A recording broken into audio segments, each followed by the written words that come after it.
I've talked about the importance for preparing for tough times, having enough food and supplies, getting out of debt, being self-reliant. When Time magazine posts an article, impending crisis, Earth to run out of food by 2050. My administration's been closely monitoring the situation in Egypt. With the world in a state of civil unrest, when cities are full of protesters in the streets, when governments are collapsing, what is the most important subject that should be brought to the table? Food. Many articles showing increasing food costs during the end of 2010 and the beginning of 2011 paint a gloomy picture of the world food market. Like any market, there are ups and downs. The price of wheat, for instance, peaked in March 2008, before the crash of 2008. It had then declined until June 2010, where it is now in an upward swing.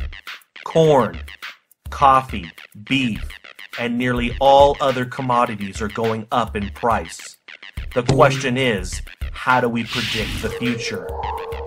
The best indicator for future trends is past trends. So, according to history, using a fiat measuring stick, food prices are set to keep inflating. This does not necessitate a crisis, however. One thing to consider for us in the United States is that the dollar is slowly being dethroned from its position as the world's reserve currency, which it has held since around 1944. Inflation has ate at the dollar for as long as the Federal Reserve has been the U.S. Central Bank, which started in 1913.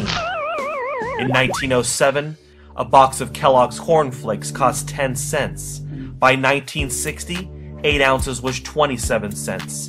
1985, $1.09 for 18 ounces. Today, it will cost you at least $2.99. Having a central bank, inflation is a given in today's society. What may necessitate a crisis is the rate of inflation that we could see. In the last couple of years, the Federal Reserve has gone on a printing spree, creating over $1 trillion digital US dollars. Additional factors such as the price of oil will only add to food inflation, as oil is used for every aspect of agriculture, including production, transportation, and even for creating food storage containers. Documentaries such as The End of Suburbia attempt to prove that the production of oil may have peaked or will peak soon. World population, however, is not peaking, and without increased food production, we should see food price inflation simply from population growth. World population is set to hit 7 billion by the next year. The U.S. consumes 21 million barrels of oil per day. According to Bloomberg, the Suez Canal and Suez Mediterranean pipeline move 2.1 million barrels a day, the equivalent of 10% of the United States' daily oil consumption. And where is the Suez Canal? Egypt. February 11th, 2011. Mubarak steps down amid mass protests from his 30-year position as president. Only the future can tell what will become of Egypt and control of the Suez Canal. Droughts, floods, and other natural disasters also help to increase global food costs. In recent years, food inflation has been hitting worldwide. The price of produce in China is rising so quickly that everyday items like an apple or a bag of carrots have become too expensive for average Chinese people living on small salaries. Recently, the World Bank president announced that food prices have hit dangerous levels. The bank says that in its new report, food prices have jumped 29% in just the past year. The World Bank estimates that higher prices for corn, wheat, and oil have pushed 44 million people into extreme poverty since last June. What's more scary than not being able to afford to feed your family? Many ordinary Americans and citizens worldwide are in fear of global corporations, such as Monsanto, who is attempting to take over the entire world food supply by creating and patenting genetically modified foods, GMOs.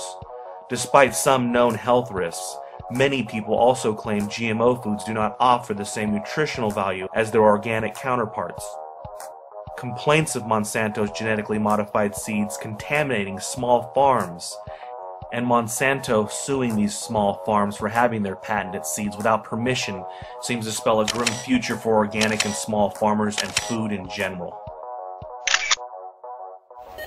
Imagine if one corporation or government owned the genetic code for all seeds and food production in the world. The people could only eat what this company or government decided they could, and at their set prices.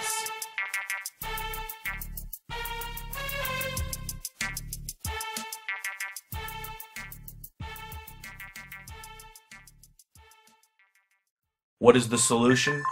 Turn back to localized farms and sharing healthy, organic, grown food locally with those around you to prepare for the upcoming inflationary crisis.